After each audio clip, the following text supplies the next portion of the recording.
Rasulullah yang wajahnya paling tampan, suaranya paling indah, aromanya paling harum, disukai oleh semua orang. Allah Ta'ala nyatakan, kalau engkau berhati kasar, kaku, dan berucap kata-kata yang kasar, orang bakal kabur, menjauh. Apalagi kita yang wajah kita pas-pasan, apalagi kita yang suara kita tidak semerdu Rasulullah. Di dalam medan pertempuran tatkala berjihad, banyak sahabat terbunuh, terluka.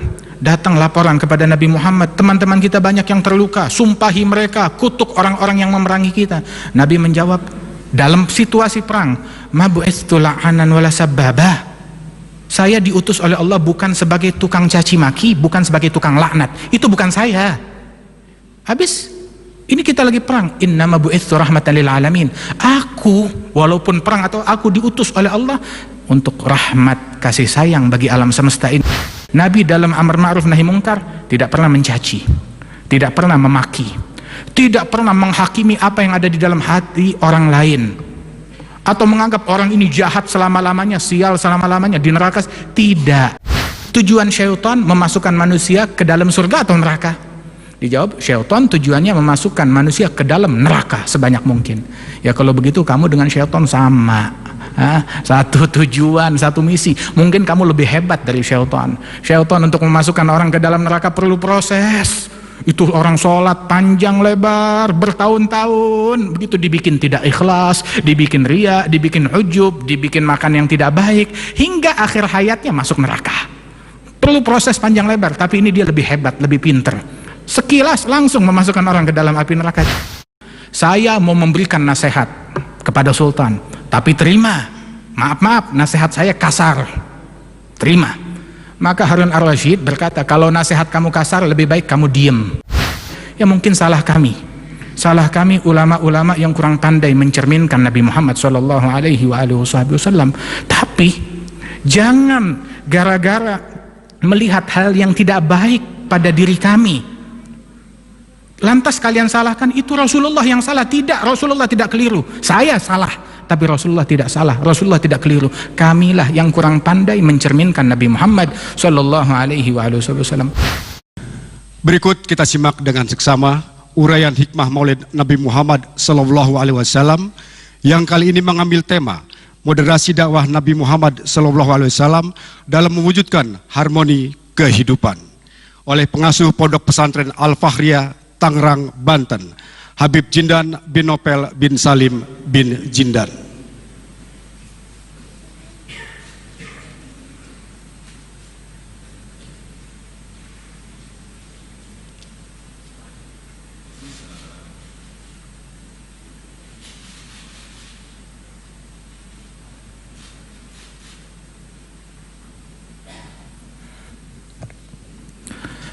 Assalamualaikum warahmatullahi wabarakatuh.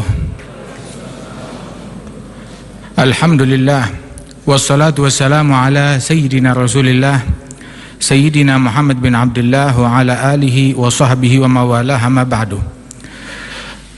Kita bersyukur kepada Allah Subhanahu wa taala pada malam hari ini, malam 12 Rabiul Awal, malam kelahiran Nabi Muhammad SAW. Kita berkumpul di tempat ini, Istana Kepresidenan di Bogor.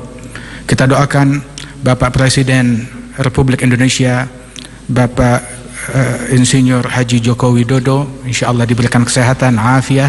Begitu juga segenap para petinggi negara, lembaga tinggi negara, para menteri, para perwakilan negara-negara asing, para duta besar, dan semua para hadirin, para hadirat, dan adik-adik kita, anak-anak yatim yang hadir tengah-tengah kita di sini. Masya Allah, mereka mendapatkan tempat duduk di depan. Masya Allah, di depan dari duta besar, di depan daripada pejabat-pejabat tinggi negara. Mengapa? Mengapa? Dimuliakan anak yatim semata-mata karena mereka mengingatkan kita kepada Nabi Muhammad. Rasulullah SAW terlahir ke alam dunia ini dalam keadaan yatim. Ayahnya telah meninggal dunia, sallallahu alaihi wasallam. Sehingga karena setiap kita melihat anak yatim mengingatkan kita akan yatim yang paling mulia di alam semesta, Nabi besar Muhammad sallallahu alaihi wasallam, yang mana Rasulullah datang membawa rahmat dan kasih sayang kepada anak-anak yatim, kepada janda-janda yang lemah, kepada fakir miskin, kepada semua orang, didasari dengan rahmat dan kasih sayang. Sehingga Allah subhanahu wa ta'ala saat memberikan misi kepada Nabi Muhammad, misinya misi rahmat. Wa ma arsalnaka illa rahmatan lil alamin. Tidaklah kami utus engkau wahai Nabi Muhammad, melainkan misinya satu, semata-mata hanyalah rahmatan lil alamin. Tidak ada misi yang lain selain daripada rahmat tersebut. Tapi Nabi berperang, Nabi berjihad, Nabi berjuang untuk menegakkan rahmat, untuk menjaga rahmat, untuk menstabilkan rahmat dan kasih sayang di muka bumi ini, sallallahu alaihi wasallam. Sesungguhnya Allah subhanahu wa ta'ala tatkala memerintahkan Rasulullah sallallahu alaihi wasallam untuk di dalam berdakwah tersebut, Allah ta'ala menyatakan, ud'u ila sabili rabbika bil hikmah wal mau'izatil hasanah wajadilhum billati hi ahsan. Ajak mereka, ajak sekalian manusia, ila sabili rabbik, menuju jalannya Allah, birrahmah bil hikmah wal mau'izatil hasanah, dengan hikmah, dengan nasihat al hasanah yang baik. Al hasanah yang baik, bukan yang tidak baik. Tapi kita perlu argumentasi, perlu berjidal, perlu berdebat. Saat langkah-langkah itu, langkah ketegasan perlu diambil, wajadilhum billati hiya ahsan. Ambil langkah yang tegas, jidal, debat, tapi dengan cara yang terbaik, al-ahsan. Tahu al-ahsan? Ada hasan, baik, mana yang terbaik? Prioritaskan yang terbaik di dalam bersikap, di dalam berucap, di dalam berdakwah. Sehingga itulah yang paling tepat. Allah Ta'ala menyatakan, fabima rahmatin minallahi linta lahum walau kunta fadhan ghalidhal qalbi lam faddu min hawlik. Sesungguhnya dengan rahmat Allah engkau bersikap lemah lembut dan kasih sayang kepada mereka. Andaikan engkau bersikap kasar, kaku, keras, bersikap kasar, kaku, fadhan ghalidhal qalbi, dengan hati yang keras, ucapan kata-kata yang kasar, lan faddu min haulik, mereka akan kabur dari sekelilingmu. Nabi Muhammad orang yang paling tampan, Nabi Muhammad yang suaranya paling indah dan merdu, aromanya paling harum. Sayyidina Ali bin Abi Thalib mengatakan, man ra'ahu badihatan habah wa man khalatahu ma'rifatan ahabbah. Barang siapa yang melihat Rasulullah gentar melihat wibawanya Nabi Muhammad, tapi begitu dia sudah duduk bersama Nabi Muhammad, mendengar, melihat, menatap Nabi Muhammad, langsung jatuh cinta kepada Nabi Muhammad sallallahu alaihi wasallam. Hal ini diakui oleh kawan dan lawan, hingga mereka pun, bahkan orang-orang non muslim, saat berkunjung kepada Nabi Muhammad, mereka mengatakan, ma ra'aitu ahadan yuhibbu ahada ka ashabi Muhammadin yuhibbu Muhammada. Saya tidak pernah melihat seseorang cinta kepada orang lain seperti saya melihat sahabat-sahabat Muhammad cinta kepada Muhammad sallallahu alaihi wasallam. Mereka cinta kepada Rasulullah sallallahu alaihi wasallam. Rasulullah yang wajahnya paling tampan, suaranya paling indah, aromanya paling harum, disukai oleh semua orang. Allah Ta'ala nyatakan, kalau engkau berhati kasar, kaku, dan berucap kata-kata yang kasar, orang bakal kabur, menjauh. Apalagi kita yang wajah kita pas-pasan, apalagi kita yang suara kita tidak semerdu Rasulullah, aroma kita tidak seharum sewangi Nabi Muhammad sallallahu alaihi wasallam. Mereka yang menjauh, yang menentang engkau, diajarkan untuk bersikap lemah lembut, menarik mereka. Kemudian diperintahkan fa'fu anhum, maafkan mereka. Masya Allah, berbeda, maafkan mereka. Wastaghfir lahum, mohonkan ampunan Allah untuk mereka. Dan bukan sampai di situ aja, wasyawirhum fil amri, ajak mereka untuk musyawarah di dalam perkara. Sehingga dikatakan dalam sejarah, tidak ada orang yang lebih banyak bermusyawarah dengan sahabat-sahabatnya melebihi Nabi Muhammad. bermusyawarah dengan sahabat-sahabatnya, bahkan beliau rela meninggalkan pendapat beliau sendiri untuk pendapat mayoritas dalam hal-hal yang bisa menerima pendapat mayoritas. Tapi kalau dalam hal-hal yang memang sudah baku tidak menerima pendapat manusia, maka Rasulullah tetap teguh berpegang dengan apa yang diwahyukan oleh Allah Subhanahu wa taala. Beliau Nabi Muhammad sampai menegaskan tentang ketegasan beliau. Nabi Muhammad bersikap bukan orang yang lembek, juga bukan orang yang kaku, yang keras tanpa ada rahmat sama sekali, tidak. Beliau tegas. Disebutkan bahwasanya ya'fu 'anil dzambi idza kana fi haqqihi wa sababihi wa idza dhuyya haqqullah lam yaqum ahadun li ghadabihi. Beliau memaafkan apabila kesalahan terjadi menimpa pribadi beliau. Beliau memaafkan, ya'fu yasfah. Namun apabila syariat Nabi Muhammad SAW diganggu, beliau bersikap tegas, tidak mundur sejengkal pun dari apa yang diwahyukan oleh Allah Subhanahu wa taala. Disodorkan, dibujuk rayu dengan harta, dibujuk rayu dengan tahta, dibujuk rayu dengan segala fasilitas, keamanan dan lain sebagainya. Maka Nabi Muhammad tidak mundur dari apa yang diwahyukan oleh Allah Ta'ala dan berkata, law wada'tum syamsa an yamini wal qamara an yasari ala an aturka hadzal amr ma taraktuh. Kalau seandainya jangan lagi cuma itu semua hal-hal duniawi, letakkan matahari di tangan kanan saya ataupun bulan di tangan kiri saya untuk meninggalkan perkara dakwah ini, ajaran dari Allah Ta'ala, saya tidak akan mundur sejengkal pun juga. Sabda Rasulullah sallallahu alaihi wasallam. Dan dengan ketegasan beliau tersebut, beliau melakukan jihad, beliau berjuang, dan jihad beliau pun juga dengan aturan rahmat dan kasih sayang. Dipesankan bahwasanya ketika menghadapi berperang dengan orang-orang yang memerangi Nabi Muhammad SAW dan para sahabatnya, diperintahkan oleh Rasulullah agar tidak mengganggu kaum wanita, dan dipesankan tidak boleh mengganggu orang-orang yang di pasar, dan tidak boleh mengganggu orang-orang yang berada di kota yang tidak ada hubungannya dengan peperangan.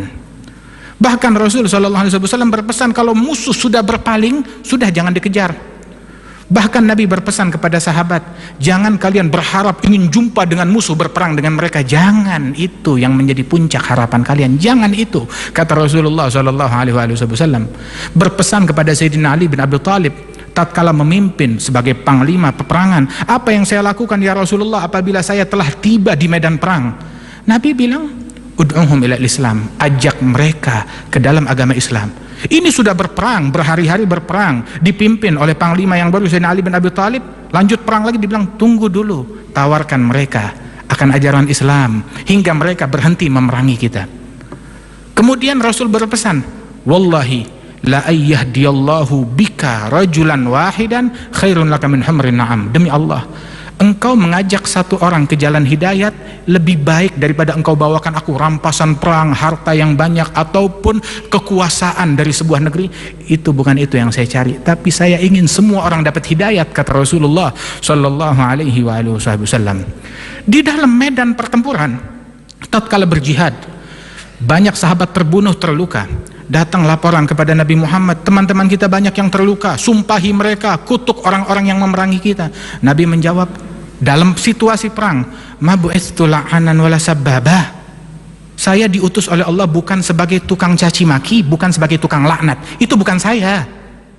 Habis ini kita lagi perang, innama bu'istu rahmatan lil alamin. Aku walaupun perang atau aku diutus oleh Allah untuk rahmat kasih sayang bagi alam semesta ini, sallallahu alaihi wasallam. Ada satu sahabat, dia minum minuman keras, kemudian dihukum. Setelah dihukum, terulang kejadian, dihukum lagi dengan hukum yang berlaku sampai 3 kali, dihukum lagi, tertangkap, dihukum. Beberapa sahabat yang lain kecewa dan marah, ini orang dihukum berkali-kali dia tidak jerah. Orang ini pantas untuk dilaknat, semoga dilaknat oleh Allah. Maka Nabi mendengar ucapan tersebut, Nabi marah. Nabi menegur orang ini, la takun lisyaitan aunan ala akhik. Jangan kamu membantu syaitan di dalam membuat saudaramu makin jauh dari Allah Subhanahu wa taala. Dia dikuasai oleh nafsunya, terkena minuman keras. Jangan kamu membuat dia makin hanyut, makin ikut dengan syaitan, tarik ke dia.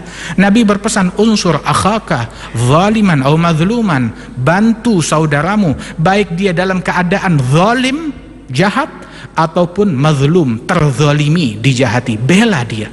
Sahabat bilang, kami membela saudara kami kalau dia dijahati, dizalimi, ditindas. Tapi kalau dia menindas, dia menjahati, dia zalim, belanya bagaimana? Nabi bilang, dengan mencegah dia daripada kejahatan tersebut. Itu yang dipesankan oleh Rasulullah sallallahu alaihi wasallam. Sehingga Nabi bilang, jangan engkau maki dia, sesungguhnya dia tetap cinta kepada Allah dan Rasulnya. Artinya tidak melulu orang yang berbuat jahat hanya ada kejahatan pada dirinya tanpa ada nilai kebaikan sama sekali. Bukan, tidak bijaksana pikiran semacam ini. Tidak semua orang yang jahat berarti 100% jahat, tidak. Tapi pasti ada nilai kebaikan yang ada pada diri orang tersebut. Ada satu orang datang kepada Rasulullah di tengah majelis. Ya Rasulullah, saya minta izin. Izin apa? Izinkan saya mau jalankan semua syariat Islam. Cuma saya izin satu, izinkan saya untuk berzina. Ini kalau di majelis kita ada orang macam begitu, tengah-tengah majelis agama, tahu-tahu bilang saya izin berzina. Apa yang terjadi? Mungkin kita pukuli atau kita marah, kita maki, kurang ajar, tidak menghargai majelis. Tidak. Nabi malah mengatakan, kemari, mendekatlah. Didekatkan orang tersebut sampai betul-betul dekat di hadapan Nabi Muhammad. Nabi bertanya, apakah engkau rela seseorang berzina dengan ibumu? Dia bilang, saya tidak rela, kurang ajar itu. Apa engkau rela ada orang berzina dengan istrimu atau anak perempuanmu atau adik perempuanmu? Disebutkan keluarga perempuan yang satu persatu, dan dia berkata, saya tidak rela.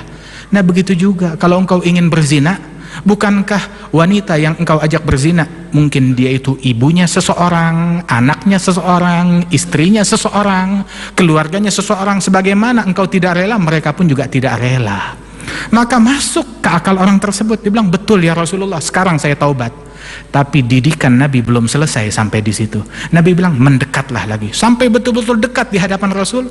Rasulullah meletakkan telapak tangan beliau di dada orang itu. Itu orang berkata, wallahi, demi Allah, tidaklah Nabi Muhammad mengangkat telapak tangannya dari dadaku, melainkan tidak ada kejahatan yang lebih aku benci daripada perbuatan zina.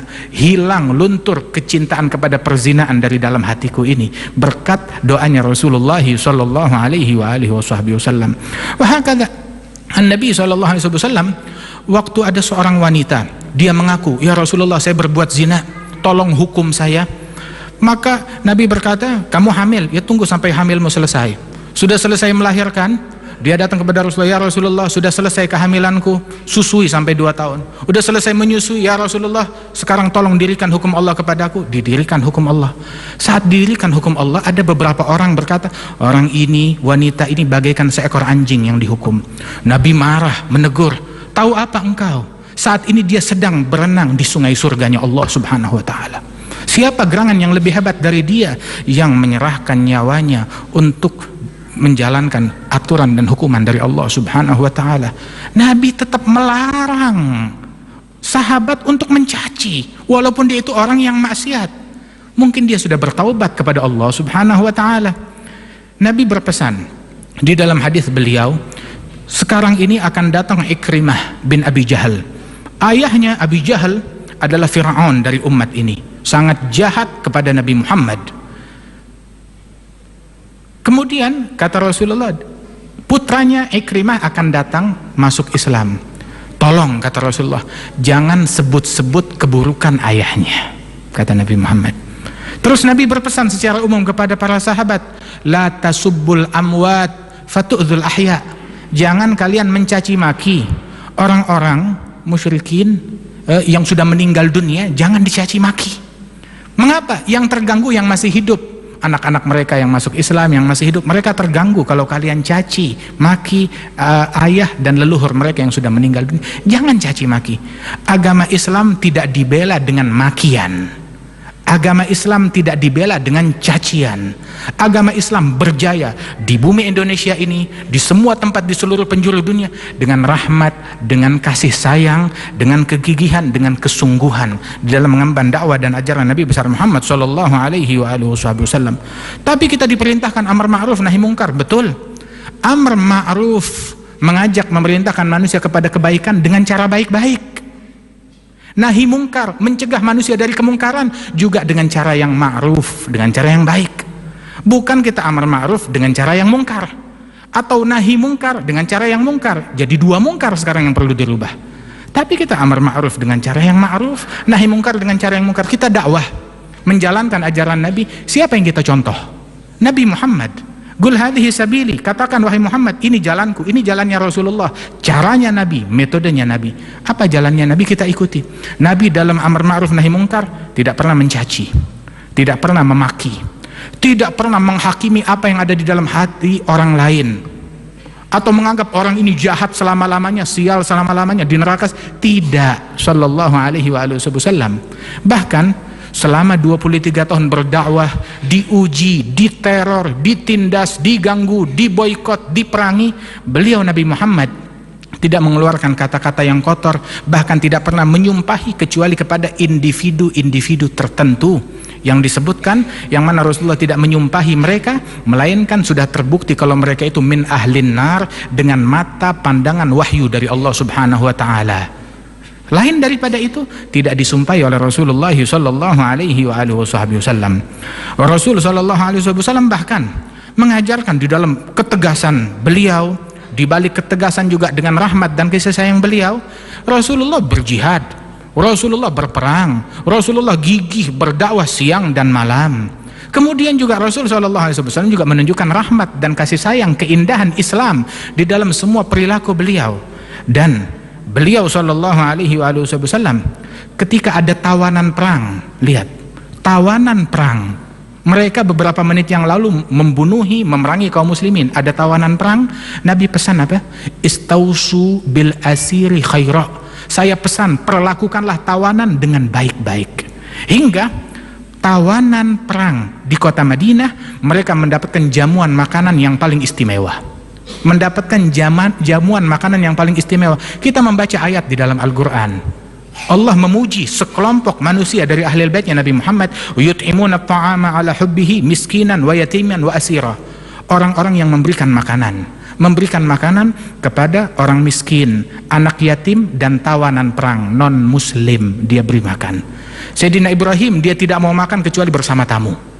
Berjalan 1 kilometer, 2 kilometer, 3 kilometer mencari tamu, ngajak mereka makan. Awalnya dulu ada orang minta dijamu oleh beliau, maka Nabi Ibrahim berkata, baik, saya jamu engkau, tapi dengan syarat ikuti agama saya, masuk Islam. Orang itu berkata, saya tidak mau. Ya sudah. Tidak lama Allah Ta'ala kirimkan wahyu menegur Nabi Ibrahim, wahai Ibrahim, orang ini dia berpuluh-puluh tahun dia kufur terhadap saya, kata Allah, tapi saya tidak pernah putus rizkinya sehari pun juga. Baru hari ini saya wakilkan rizkinya melalui engkau mengajukan syarat ini dan itu. Maka Nabi Ibrahim mencari orang tersebut, bertaubat kepada Allah, sini ayo jamu ke rumah saya. Bilang, tadi saya minta jamu engkau tidak mau, minta jamuanmu engkau tidak memberikan. Bilang, betul, saya ditegur oleh Allah Ta'ala. Tuhanmu menegur aku, menegur engkau gara-gara aku. Dibilang, iya.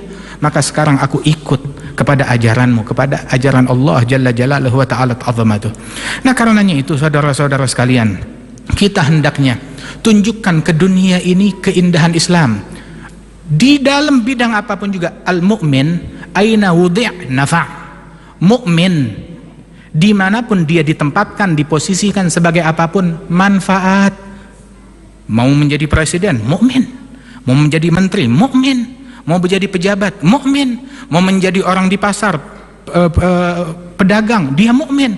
Sebagai mukmin dimanapun dia memberikan manfaat kepada semua, memberi, membantu, menunjukkan keindahan Islam di dalam profesi apapun yang dia miliki. Angkat citra Islam, bukan menjatuhkan citra dan agama Islam ini.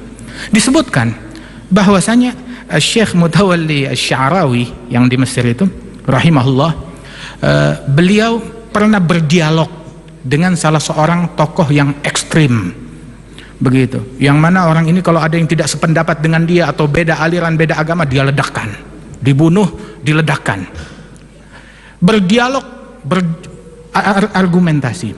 Kemudian Sya'rawi bertanya, saya mau tanya, kamu ketika membunuhi orang-orang yang tidak sejalan dengan engkau, orang-orang yang beda agama dengan engkau, kamu bom mereka, iya, mereka mati, masuk surga atau neraka? Dijawab, ya masuk neraka. Oh iya. Pertanyaan kedua, tujuan syaitan memasukkan manusia ke dalam surga atau neraka? Dijawab, syaitan tujuannya memasukkan manusia ke dalam neraka sebanyak mungkin. Ya kalau begitu kamu dengan syaitan sama, Satu tujuan, satu misi. Mungkin kamu lebih hebat dari syaitan. Syaitan untuk memasukkan orang ke dalam neraka perlu proses. Itu orang sholat panjang lebar bertahun-tahun, begitu dibikin tidak ikhlas, dibikin riya, dibikin ujub, dibikin makan yang tidak baik, hingga akhir hayatnya masuk neraka. Perlu proses panjang lebar. Tapi ini dia lebih hebat, lebih pinter. Sekilas langsung memasukkan orang ke dalam api neraka. Tidak. Nabi Muhammad diutus untuk mengevakuasi manusia sebanyak mungkin dari neraka ke dalam surganya Allah Subhanahu wa ta'ala. Lemah lembut dalam segala hal. Ada satu orang, ini terakhir, satu orang berkata kepada Khalifah Harun ar-Rashid. Khalifah Harun ar-Rashid bilang, wahai Harun ar-Rashid, wahai Khalifah, wahai Sultan, saya mau memberikan nasihat kepada Sultan, tapi terima, maaf, nasihat saya kasar, terima. Maka Harun ar-Rashid berkata, kalau nasihat kamu kasar, lebih baik kamu diem. Loh, kenapa? Kamu tidak mau terima? Terus terang, Allah mengutus orang yang lebih baik dari engkau kepada orang pemimpin yang lebih jahat dari saya. Dan Allah berpesan, gula lahu gaulan layyina la'allahu yatadzakkaru aw yakhsha. Katakan kepada orang itu dengan perkataan yang lemah lembut agar dia sadar dan takut kepada Allah. Allah mengutus Nabi Musa lebih baik dari engkau, dan Nabi Harun mengutus kepada Fir'aun yang lebih jahat dari saya, mengaku Tuhan. Terus Allah berpesan, ucapkan kata-kata yang lembut. Apa dosa saya kamu mau berucap kasar kepada saya? Ucapkan perkataan yang lembut, yang santun, sebab kelembutan tidak diletakkan dalam sebuah perkara, melainkan akan menjadi mahkota menghiasi perkara tersebut. Tapi perkara sebagus apapun kalau kasar, tidak baik, tidak ada rahmat di dalamnya, maka tidak akan bisa diterima di dalam hati masyarakat. Mudah-mudahan Allah Ta'ala berikan keberkahan kepada kita sekalian. Ya Allah Ta'ala, jadikan kita peneladan sejati terhadap Nabi Muhammad. Para pemimpin kita insya Allah dapat meneladani Rasulullah. Kemudian juga para ulama kita meneladani Rasulullah. Para bangsa, para masyarakat kita semuanya meneladani Rasulullah Sallallahu Alaihi Wasallam. Keluarga kita semuanya meneladani Nabi Muhammad Sallallahu Alaihi Wasallam. Solusinya satu, solusinya Nabi Muhammad Sallallahu Alaihi Wasallam. Begitu. Kalau kita beranggapan saya nggak ketemu solusi pada diri Nabi Muhammad, ya mungkin salah kami ulama-ulama yang kurang pandai mencerminkan Nabi Muhammad Sallallahu Alaihi Wasallam. Tapi jangan gara-gara melihat hal yang tidak baik pada diri kami lantas kalian salahkan itu Rasulullah yang salah. Tidak, Rasulullah tidak keliru, saya salah, tapi Rasulullah tidak salah, Rasulullah tidak keliru. Kamilah yang kurang pandai mencerminkan Nabi Muhammad Sallallahu Alaihi Wasallam. Mudah-mudahan kita dapat meneladani Rasulullah Sallallahu Alaihi Wasallam. InsyaAllah perkumpulan kita ini perkumpulan yang dirahmati oleh Allah Ta'ala. InsyaAllah Indonesia makin maju, makin berkah, dan rakyat Indonesia makin diberkati oleh Allah Subhanahu Wa Ta'ala. Para pemimpin kita, pejabat kita dibantu oleh Allah Subhanahu Wa Ta'ala dan senantiasa dibimbing oleh Allah Subhanahu Wa Ta'ala. Amin ya Rabbal Alamin. Rabbana taqabbal minna innaka antas samiul alim wa tub alaina innaka antat tawwabur rahim. Rabbana atina fid dunya hasanah fil akhirati hasanah wa qina adzabannar. Wa sallallahu ala sayidina Muhammad wa ala alihi wasallam. Alhamdulillahirabbil alamin. Assalamualaikum warahmatullahi wabarakatuh.